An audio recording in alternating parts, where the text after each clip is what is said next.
Have you ever noticed that the most insightful person in the room is often the quietest? Our default programming is to label them shy, aloof, maybe even arrogant or socially awkward. But what if that's a fundamental misreading? What if they aren't failing at our social game, but are instead winning at a different one we don't even know exists? This isn't about personality. It's about a hidden operating system. Their silence is not a defect, but a deliberate strategy. We are going to reframe this trait not as a social handicap, but as the key to a powerful cognitive system. The secret lies not in vague labels, but in a single, core principle: the management of cognitive energy. This reveals the behavior isn't antisocial. It is the strict, efficient protection of a finite and precious resource. This need to protect energy is not a weakness. It is a necessary defense against a world that relentlessly demands your focus.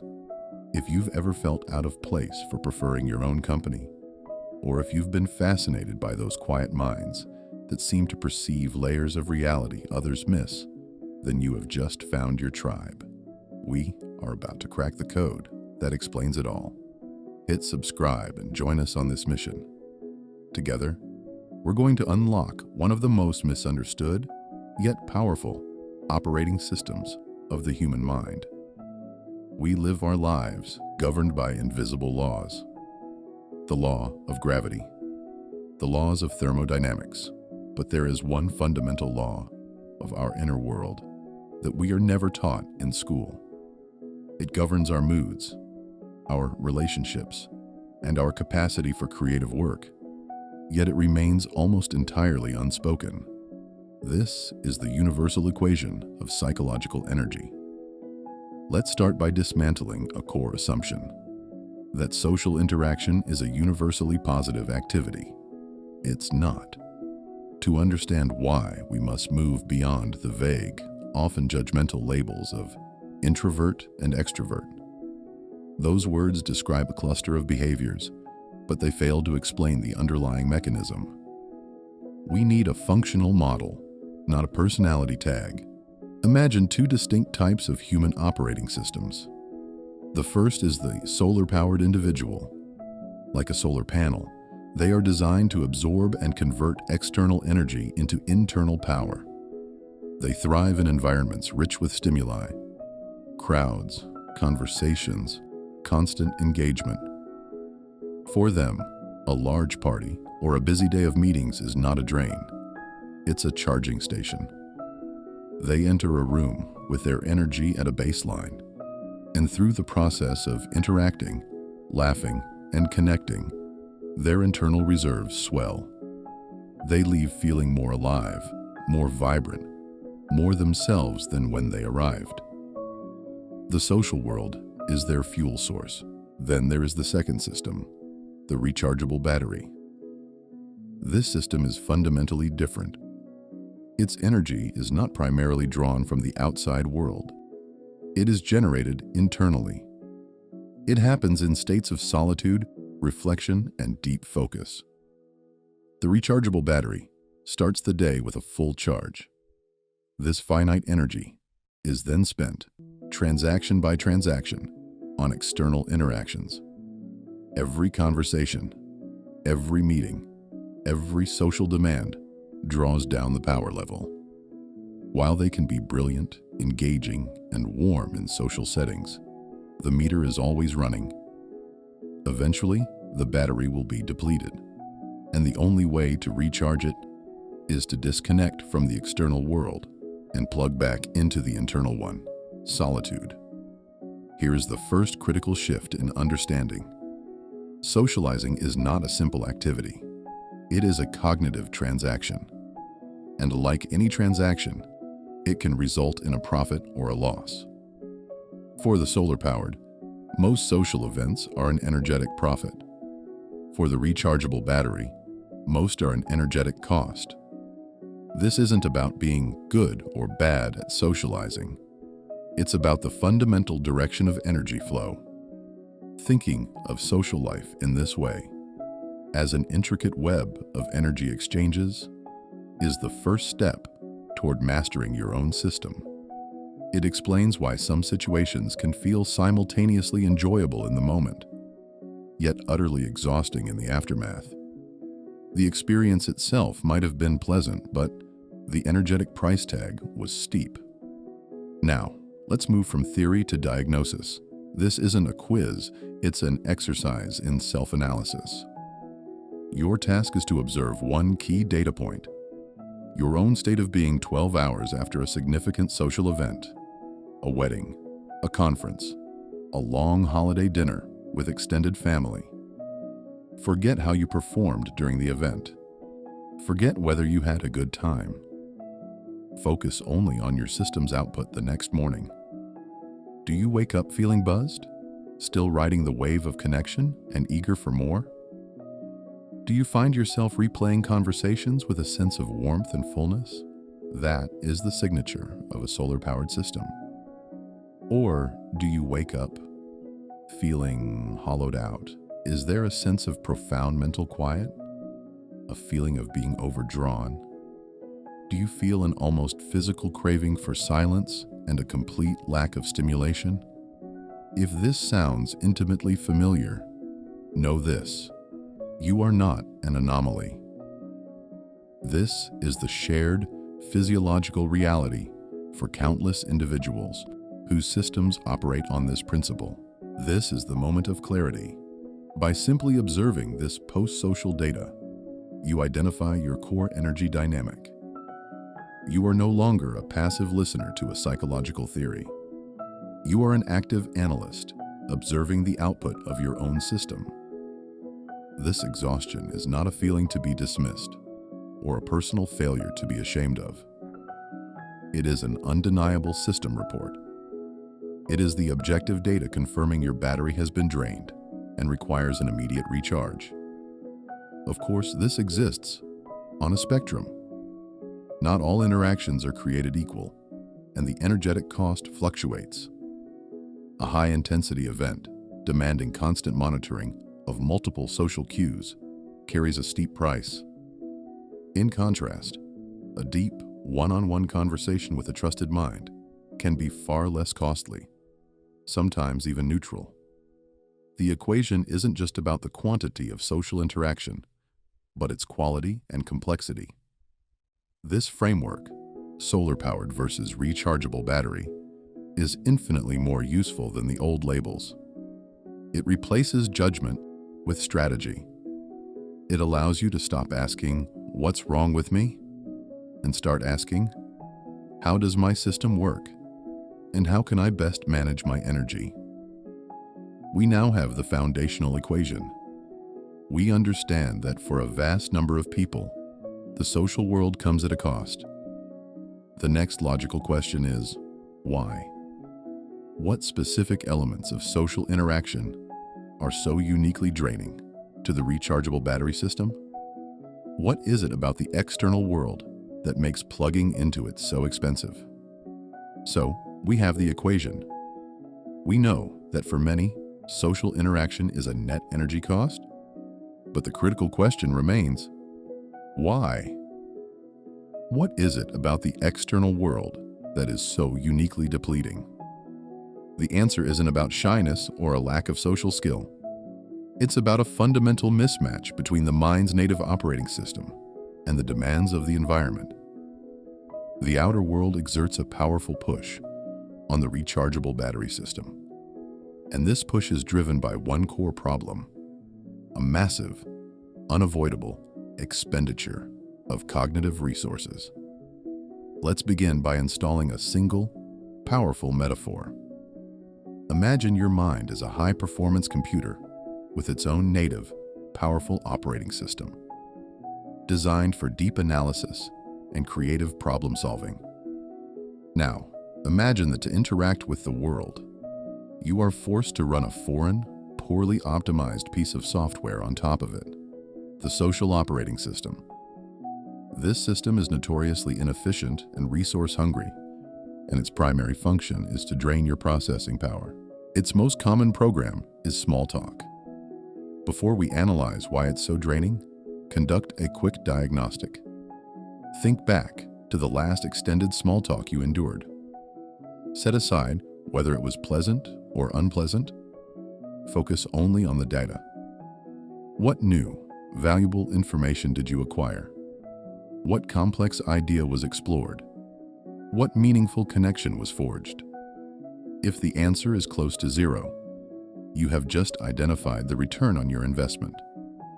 Now, consider the price you paid. To run that seemingly simple program, your system was executing multiple complex processes in the background. You were parsing syntax and tone of voice. You were monitoring body language and facial expressions. You were accessing memory for relevant but not overly personal anecdotes. You were simultaneously running predictive models of how your own responses would be perceived, carefully calibrating your words to be agreeable. This is a high-cost, multi-threaded cognitive effort, so you invested immense processing power and received almost no valuable data in return. This is the first aha moment. Your aversion to small talk is not snobbery or a character flaw. It is a logical, systemic rejection of a terrible deal. It is your mind's intuitive immune response to cognitive bankruptcy. But the drain goes far deeper than a single inefficient program. The social OS itself is the problem. Simply by being active, it forces your native system to run multiple, resource-heavy background applications. A concept social scientists like Irving Goffman identified as the work of impression management. The first background app is the social syntax parser. It is constantly running, scanning the room, interpreting the micro-expressions, vocal inflections, and power dynamics between all participants. It consumes a significant amount of your mental RAM just to keep up with the data stream. The second app is the performance mask. This is the program that ensures your external behavior aligns with social expectations. It's the process that holds a neutral, pleasant expression on your face when you're actually bored or processing a complex internal thought. This gap between your internal state and your external presentation requires constant, active energy. The third, and perhaps most costly app, is the self-censorship filter. This is the process that actively monitors your own thoughts and suppresses those that are deemed too complex or too intense for the current social context. You might see a fascinating pattern connecting 3 different points in a conversation, but the filter flags it as incompatible with the social OS. You are actively spending energy to hold back your mind's natural mode of thinking. Each of these background processes consumes cognitive resources. When they are all running simultaneously, they can easily max out your system's capacity. This is why you can leave a party where you ostensibly had a good time, yet feel a profound sense of being hollowed out, as if your very thoughts are moving through sludge. Your core processor was throttled because all available resources were diverted to running this foreign, inefficient software. This leads to the most crucial validation of your experience. That deep, almost physical exhaustion you feel after a day of being on. The foggy brain, the ache behind your eyes, the desperate craving for silence, is not a story you are telling yourself. It is the real, physiological consequence of what psychologists term cognitive resource depletion. It is a system report. The fatigue is the check engine light, the low battery warning that appears on your screen, telling you that your mental RAM has been exhausted and your CPU is overheating. This is not a personal failure. It is an undeniable data point confirming that you have been operating in a cognitively incompatible environment. The push of the outer world is real. It is the push of a system demanding you run software that is fundamentally at odds with your hardware. Understanding this allows you to stop blaming yourself for needing to disconnect. This instinct to retreat is not an escape from people. It is an escape from a draining operating system. It is a sophisticated, inbuilt defense mechanism designed to shut down the foreign software, free up your resources, and reboot into your powerful native OS, where your mind can finally do the work it was truly built for. If the cognitive drain of the outer world is the push that forces your system to retreat, then we must now analyze the equal and opposite force, the magnetic pull of the inner world. What is this destination that feels not like an escape, but a homecoming? Society has a vocabulary for this retreat, and it is rarely flattering. Loner, withdrawn, antisocial. These labels are born from a profound misunderstanding, a failure to recognize that for a certain type of mind, solitude is not an empty room. It is a crowded workshop. It is a teeming universe. Let's dismantle the myth of solitude as a negative space. The assumption is that when you are alone, nothing is happening. The reality is that this is when everything is happening. You are not withdrawing from the world. You are retreating into your cognitive headquarters. This is the place where the raw, unprocessed data you've collected, the fragmented comments from a meeting, the subtle pattern in a series of events, the half-formed idea sparked by an article, is finally forged into insight. In the sanctuary of your mind, the self-censorship filter we spoke of earlier is switched off. The inefficient social operating system is shut down. All of that cognitive energy, previously spent on managing impressions and decoding trivial social cues, is now liberated and redirected. It becomes high-octane fuel for your native operating system, the one designed for deep, uninterrupted thought. Here, you can pressure test ideas until they reveal their essence or break. You can anneal fragmented thoughts in the furnace of your focus until they fuse into a coherent whole. This is the environment where you connect the dots that no one else sees, simply because you have finally entered a space quiet enough to think. This brings us to our first crucial reframing. The deep, satisfying pleasure of being alone is not merely the relief from cognitive drain. It is the joy of entering a far more compelling and productive world. You are not running from the party. You are running to your workshop. Psychologists like Carl Jung recognized this long ago. The inner world of the deep thinker is not a void, but a rich, vibrant landscape teeming with life. It is the optimal environment for the kind of deep work that solves hard problems and creates new value. When you feel that powerful pull to be alone, you are not being antisocial.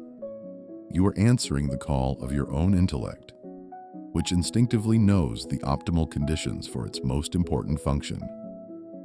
You are seeking out the environment where you are most powerful, most creative, and most yourself. This understanding allows us to make the final, most empowering leap. Your choice to seek solitude is not a social failing or a psychological deficit. It is a strategic decision about resource allocation. It is a calculated investment in your own cognitive and creative capital. Consider this. Your focused attention and mental energy are your most finite and valuable assets. Every moment of your day, you are making a choice about how to invest them. You can invest that energy in the external world, running the resource-heavy social OS, for a return of what amounts to short-term, depreciating social currency, an agreeable nod, a moment of shared laughter. Or you can invest it in your inner world, where the potential for return is exponential. There, you are creating long-term, compounding intellectual capital, a solution to a complex problem, the outline for a new project, a profound personal insight that reshapes your understanding of the world. From this perspective, the choice becomes not just logical, but a mark of superior judgment. Choosing solitude is the ultimate act of self-awareness and intellectual rigor. It is looking at two potential investments and choosing the one with the vastly higher yield.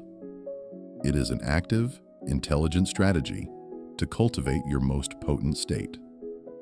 The pull of the inner world is the magnetic draw of your own potential.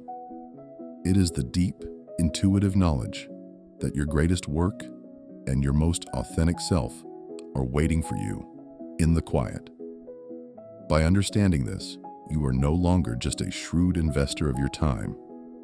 You are the CEO of your own mind, exercising executive authority over your most valuable asset. You are not escaping the world. You are taking sovereign control of your own. But what happens when a retreat is not possible? When you find yourself in a meeting, a social gathering, a crowded room, yet you remain in your natural state of quiet observation? The world has a label for this: disengaged, passive, uninterested. It interprets your silence as an absence of participation.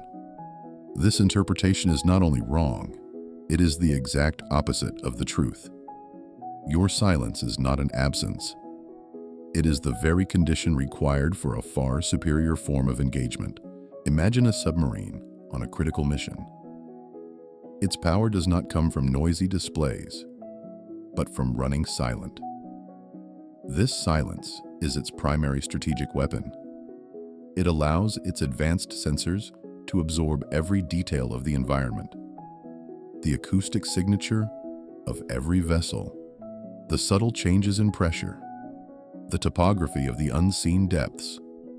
Its mission is not to win a momentary skirmish, but to acquire total intelligence superiority to win the war.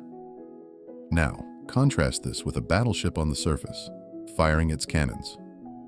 Its goal is immediate dominance, a brute force broadcast of power. It is loud, conspicuous, and deafened by its own noise. In any social dynamic, most people operate like the battleship. They are broadcasting, talking, posturing, signaling their status. Their cognitive energy is consumed by the act of transmission, but you are the submarine. While others broadcast, you are scanning. Your silence is not passivity, it is a state of heightened reception. You are not disengaged, you are conducting high-bandwidth data acquisition. Your attention operates like a silent, sweeping sonar, gathering intelligence that is completely invisible to the broadcasters. It doesn't just hear the words, it detects the micro-expression that flashes across a face, betraying the true feeling behind a confident statement. This data point instantly connects to the subtle shift in posture when another person speaks, allowing your mind to map the hidden currents of influence and deference in the room. You are sensing the emotional undercurrent, the unspoken tension, the shared frustration, the hidden alliances that forms the true context of the conversation.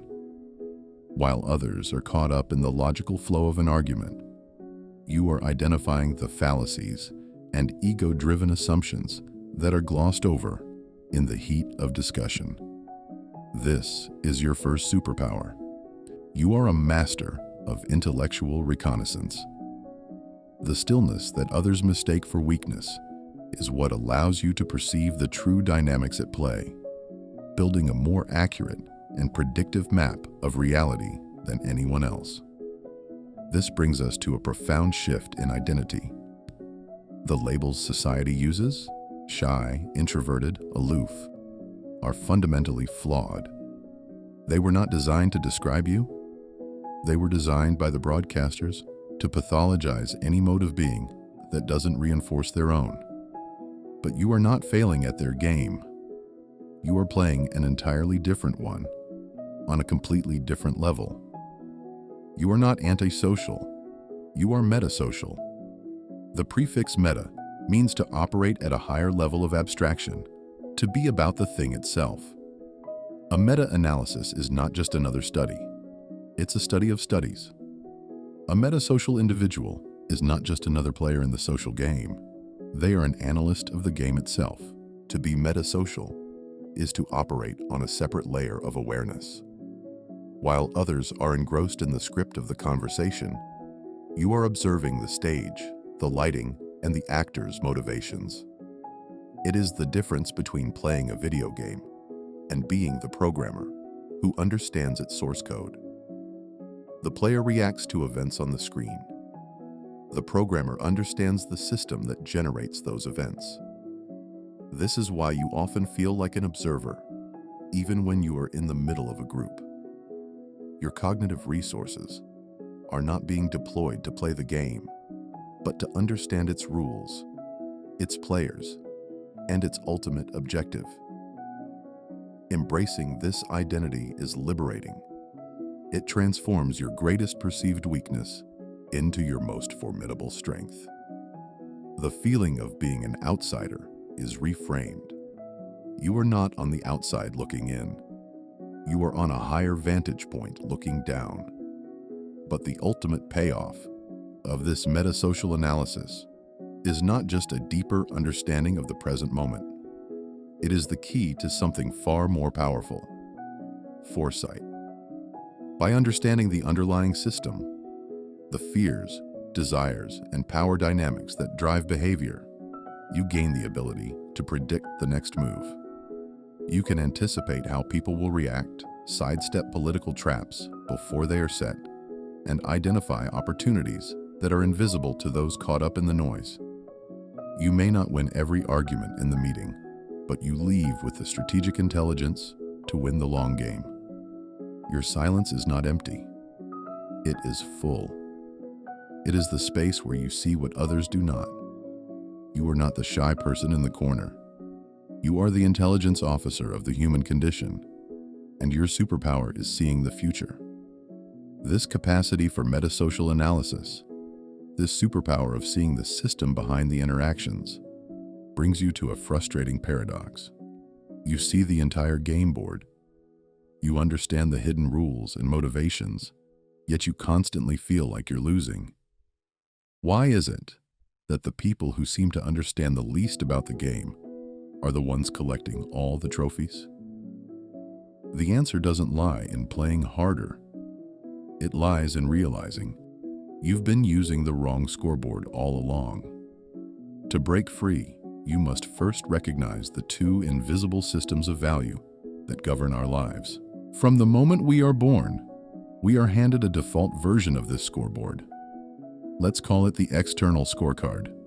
Its currency is the opinion of others. Your value, according to this system, is a direct reflection of external validation. It's measured in likes, shares, and positive comments.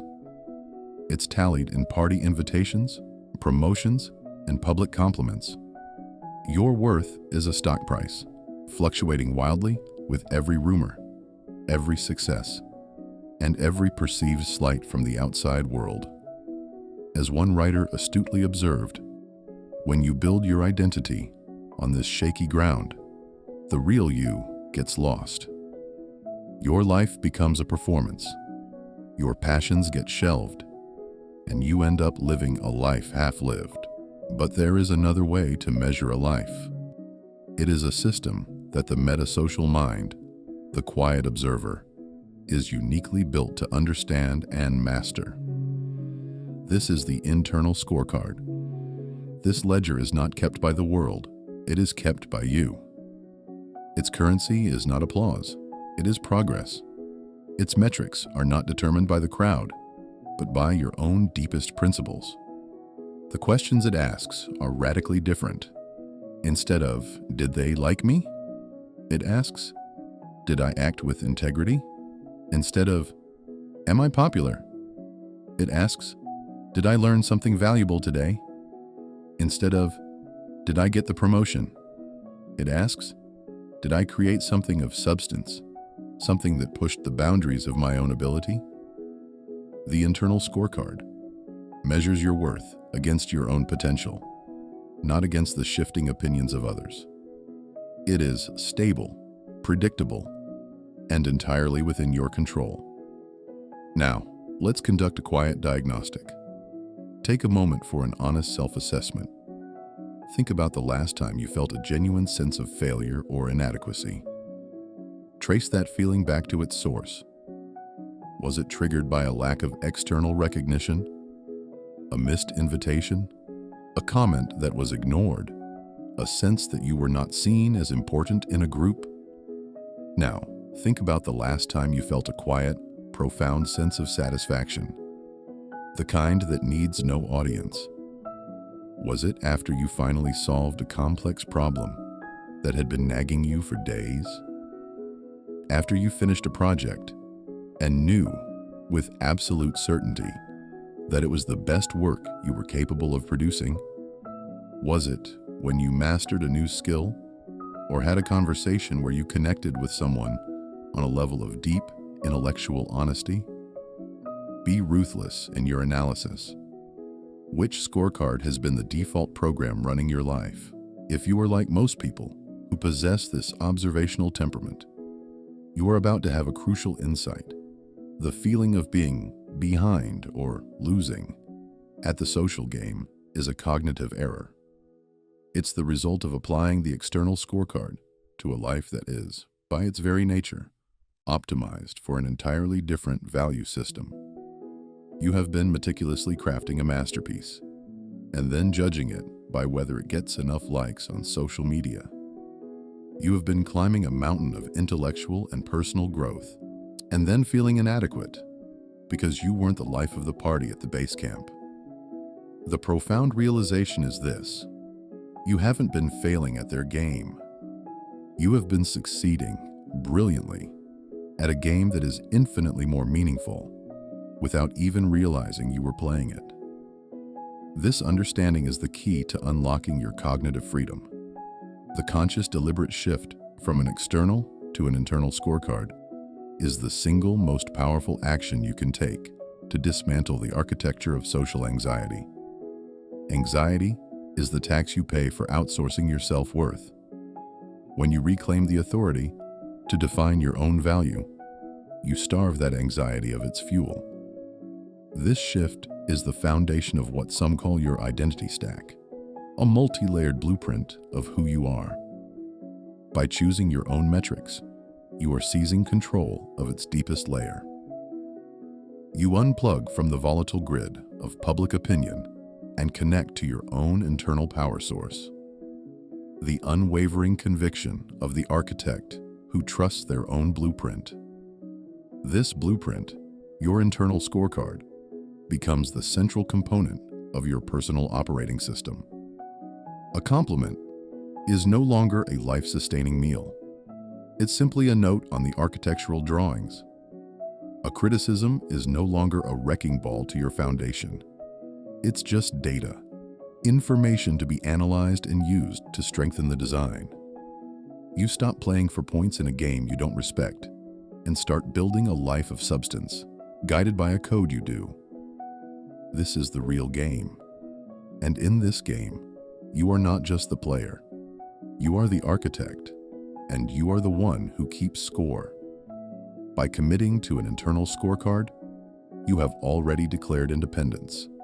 You've chosen to build a life of substance, judged by your own metrics of progress and integrity. But this raises an immediate, practical question. How does this new operating system interface with the world of other people? If your value is no longer determined by the crowd, what is the purpose of the crowd itself? For your entire life, you may have been haunted by a quiet observation. You look at your social life and see not a sprawling network, but a small, carefully chosen constellation of individuals. The external scorecard, the default software of society, would label this a deficiency, a lack of popularity, a failure to network. But your own internal system, your intuition, has always hinted at a different truth. It has felt less like a failure and more like a deliberate, necessary choice. The answer to why doesn't lie in social psychology, but in the cold, hard logic of high-stakes investment. The framework we're about to unpack will prove that your lifelong intuition wasn't just correct. It was a sign of strategic genius. Every single day, you wake up with a finite, non-renewable amount of a precious resource: your focused, cognitive energy. It is your primary capital. Every interaction, every conversation, every social event is an investment of that capital. The critical question then is, what is your investment strategy? The dominant social strategy, the one glorified by the external scorecard, is diversification. Let's call it the social mutual fund approach. The goal is to spread your energy as widely as possible. A little bit of capital goes into dozens, even hundreds of connections. You collect contacts, attend large gatherings, and engage in a high volume of low-stakes transactions. For an individual whose energy is externally generated, this makes perfect sense. It minimizes risk and maximizes exposure. But for the rechargeable battery operating system, this strategy is catastrophic.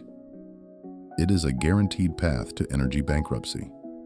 Investing your finite capital into 100 different, low-yield assets ensures one thing: a depleted portfolio with no meaningful returns.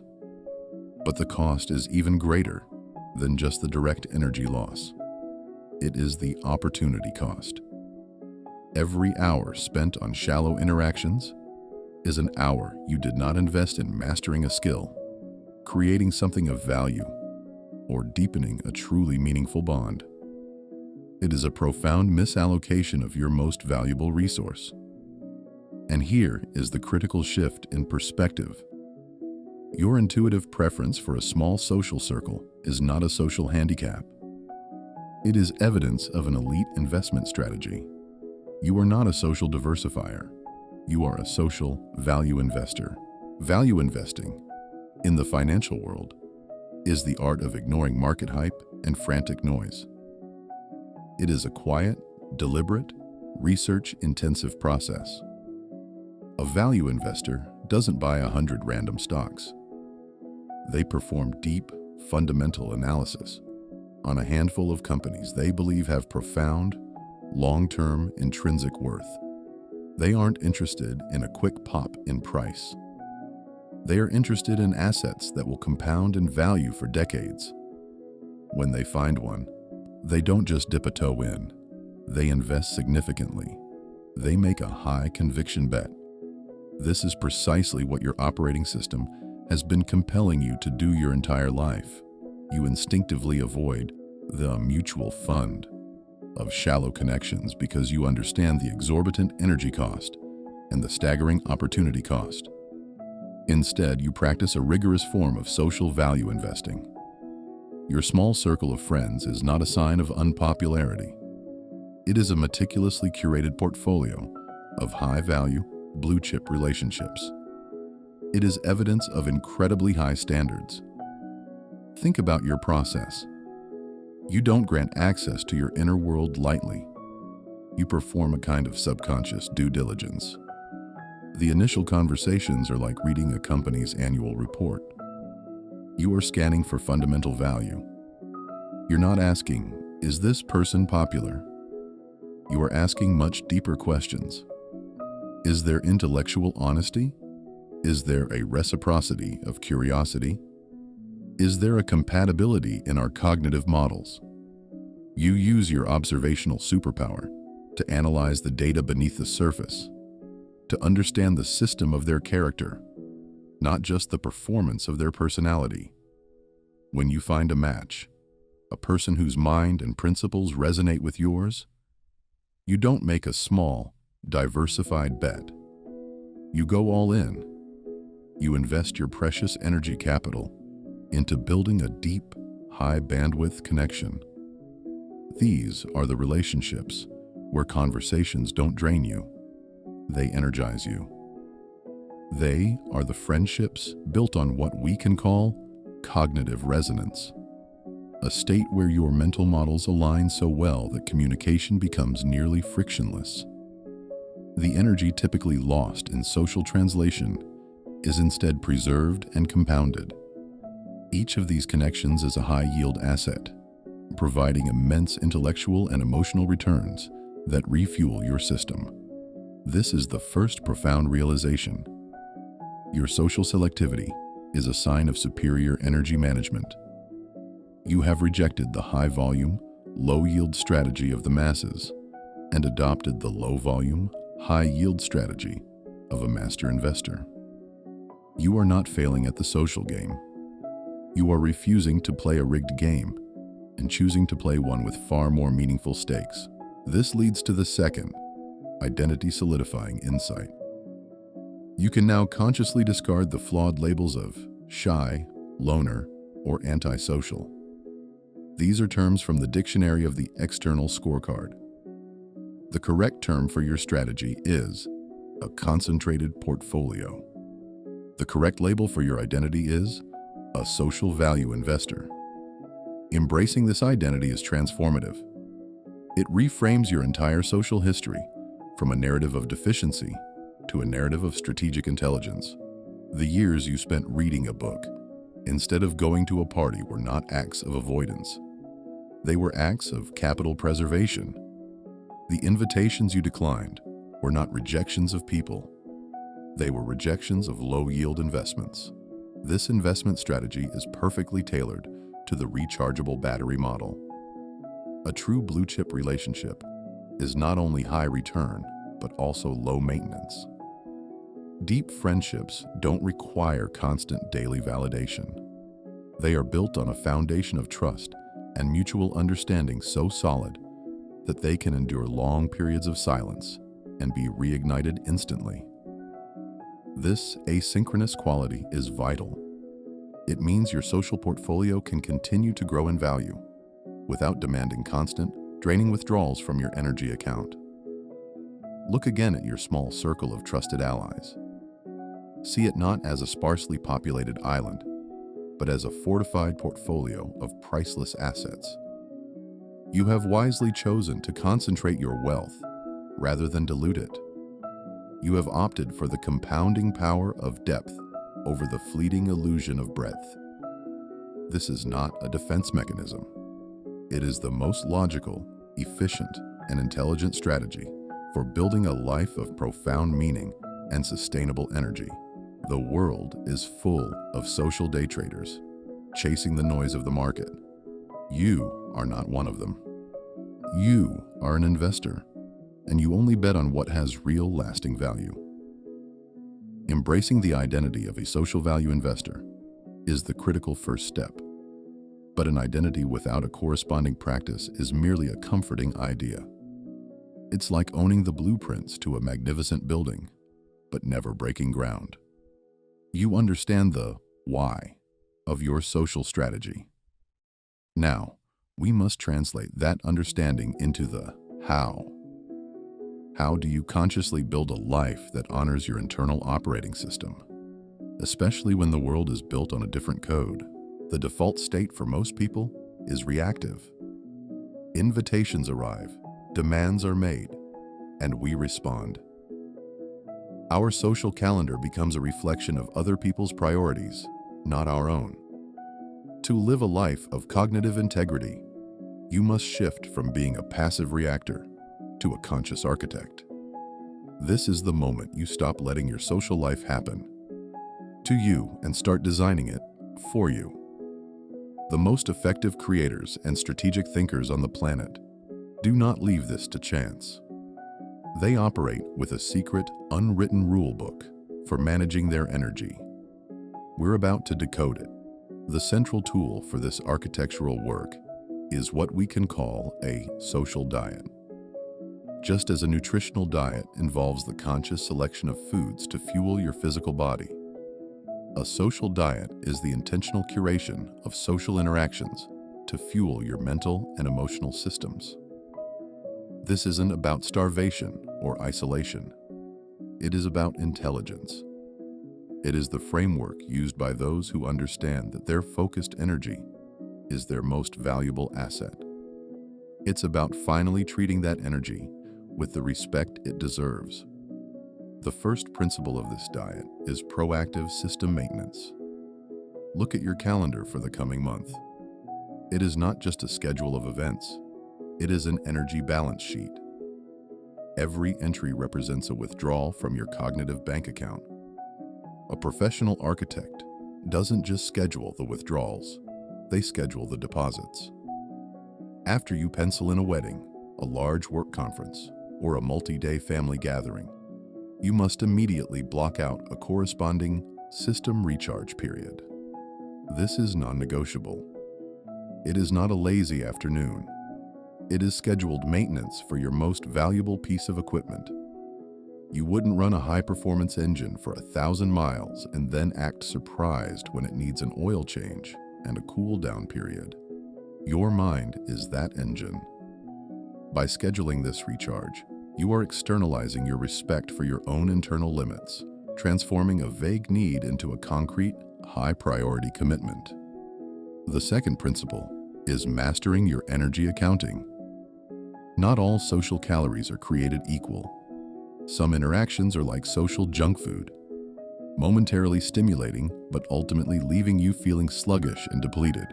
Others are the equivalent of a superfood, dense with nutrients, genuinely restorative, and fueling you for days. To build a sustainable life, you must become an expert at telling the difference. The key is to shift from judging interactions as fun or boring to analyzing them as energy deposits or energy withdrawals. To do this, you must conduct a daily cognitive capital audit. This isn't just a fleeting feeling, it's a disciplined practice. After an interaction, take 30 seconds to perform a mental audit. On my internal balance sheet, was that a net energy gain or a net energy loss? Did that conversation add to my cognitive capital, or did it drain my account? The answers are your market data. They reveal which assets in your social portfolio are performing and which are liabilities. Use this data to consciously increase your investment in high-yield connections, the ones that energize you, and divest from the low-yield interactions that consistently leave you in a deficit. This leads us to the third and most transformative principle, the art of the graceful boundary. This is where the architect earns their title. If you are going to curate a social diet, you must become the gatekeeper of what goes onto your plate. This means learning to say no. For so many of us, this is the single greatest hurdle. The moment an invitation arrives, a familiar script of guilt and obligation starts playing in our minds. We feel the weight of the other person's expectations, the fear of causing offense, the quiet pressure to just say yes to keep the peace. That internal conflict, that feeling of being trapped between your own needs and someone else's desires, is exhausting in itself. But what if that entire conflict is based on a false premise? What if the guilt is a system error? Here is the reframing that changes everything. Setting a social boundary is not an act of rejection. It is an act of system preservation. Read that again. You are not rejecting the person. You are protecting the integrity of your own operating system. When your phone's battery is at 5%, you plug it in. You don't apologize to the people trying to call you. You understand that if you don't recharge the device, it will be useless to everyone. Your energy is no different. A graceful no is not a sign of disinterest. It is a sign of self-respect and a prerequisite for being able to show up fully when you do say yes. To make this practical, you need tools, not just theory. Think of these as architectural instruments. The first is the clean decline. Thank you so much for thinking of me. I won't be able to make it. That's it. No elaborate excuse is necessary. The impulse to over-explain is a symptom of the external scorecard, a belief that you owe the world a justification for your own needs. You do not. The second is what we'll call the nutritional swap. This is for high-value people who propose a low-value interaction. A trusted friend invites you to a loud, crowded party, a classic junk food environment for your system. Instead of a flat no, you propose a swap. I won't be able to make the party, but I've been wanting to catch up properly. Would you be free for a quiet dinner or a walk next week? You are not declining the person. You are swapping a low-nutrient social event for a high-nutrient one. This honors the relationship while protecting your system. The third and most powerful is the system status report. This is the most honest approach. I appreciate the invitation, but my social battery is pretty drained right now and I need to take some time to recharge. Let's connect soon when I'm back at 100%. This is not an excuse. It's an explanation of your operating system. It educates the people who matter on how to best interact with you, strengthening the relationship with a foundation of honesty. By combining proactive scheduling, disciplined energy accounting, and the mastery of boundaries, you move from victim to architect. You are no longer tossed about by the unpredictable waves of social obligation. Instead, you are building a life that is both resilient and deeply nourishing, engaging with the world on your own terms, with intelligence, intention, and integrity. You are no longer just a passive consumer of social experiences. You are the architect of your own reality. You have become the architect of your own reality. You've designed the blueprints, laid the foundation, and installed the systems for managing your energy. But this raises a fundamental question. What is the ultimate purpose of this magnificent structure you are building? A fortress with no treasure to protect is just a monument to fear. A perfectly tuned engine that never drives anywhere is just a sculpture. So, what is the treasure you are protecting? What is the destination for which your high-performance engine is designed?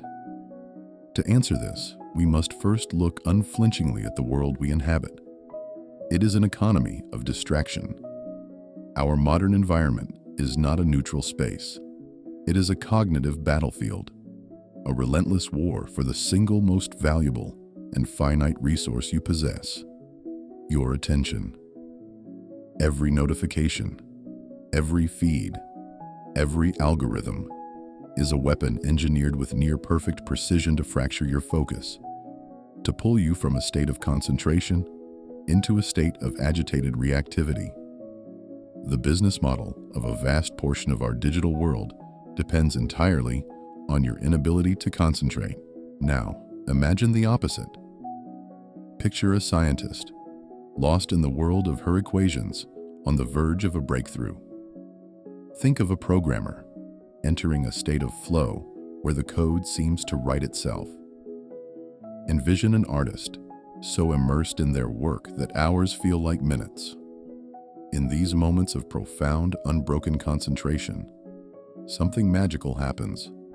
Complex problems unravel, elegant solutions emerge. Work of genuine, lasting value is created.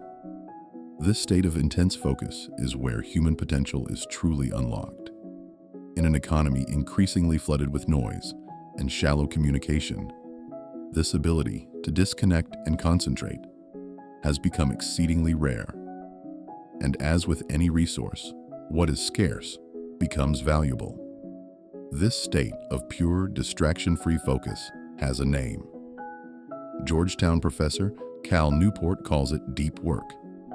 He defines it as professional activities performed in a state of distraction-free concentration that push your cognitive capabilities to their limit.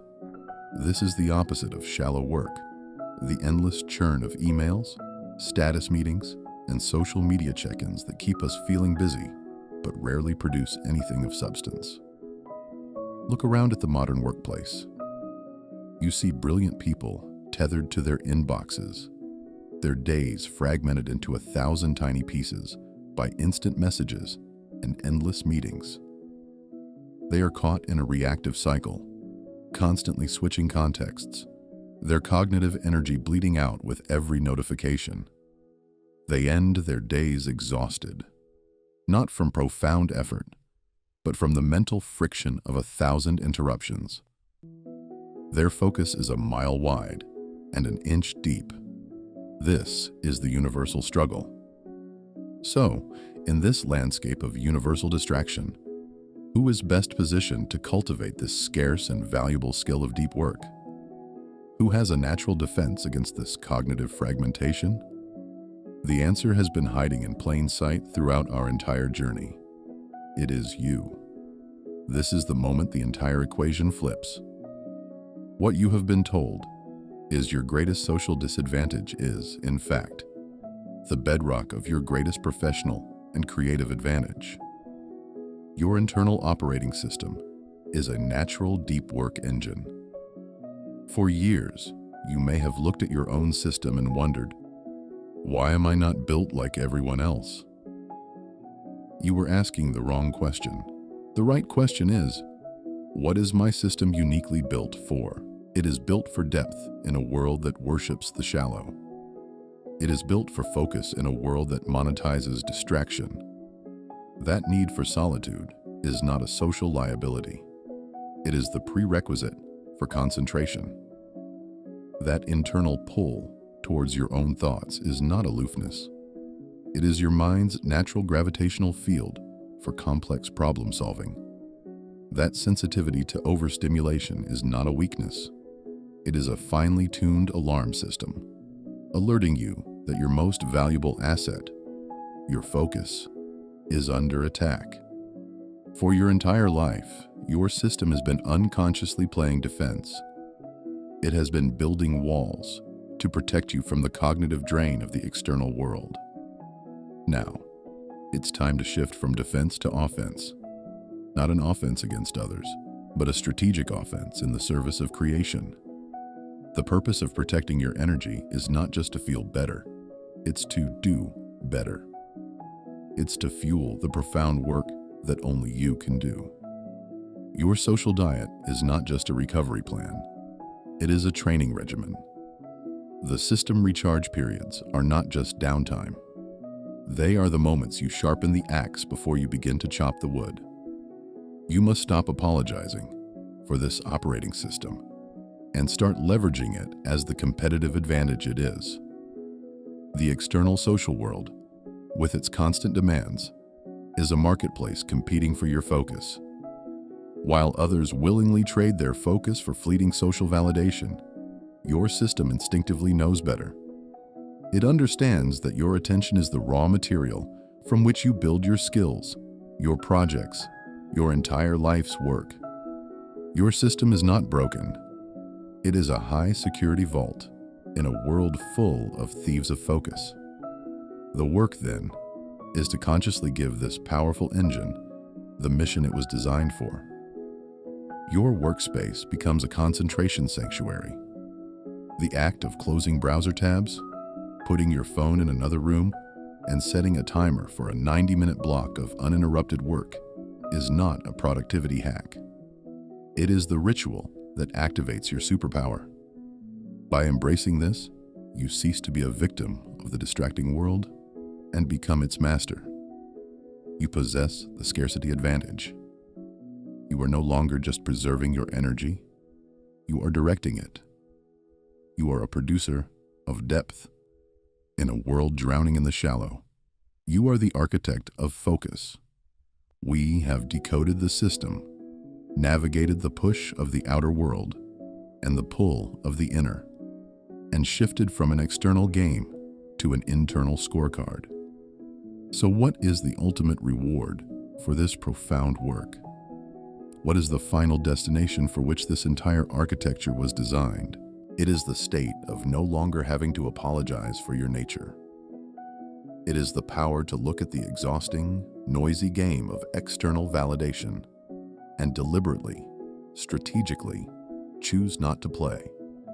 It is the ability to redirect your finite energy away from performing for others and toward what truly matters. This is the grand payoff. This is cognitive freedom. In an economy that strip mines your focus, this inner liberty isn't just a comfort, It is the ultimate scarcity advantage. For years, you may have treated your own operating system as a problem to be solved, a flaw to be patched. This leads to the single most important realization of our entire exploration. Your psychological makeup, the quietness, the need for solitude, the sensitivity to overstimulation, is not a bug to be fixed. It is a feature to be leveraged. It is the unique design specification for your personal brand of excellence. You now hold the blueprint to that design. You have the analysis, the framework, and most importantly, the permission to stop building a life that doesn't fit and start architecting one that does. By following this journey to its conclusion, you have already made an internal choice. If you are ready to turn that shift into a consistent practice and continue exploring the tools for a self-directed life, subscribe and join this community of architects. Let's build together.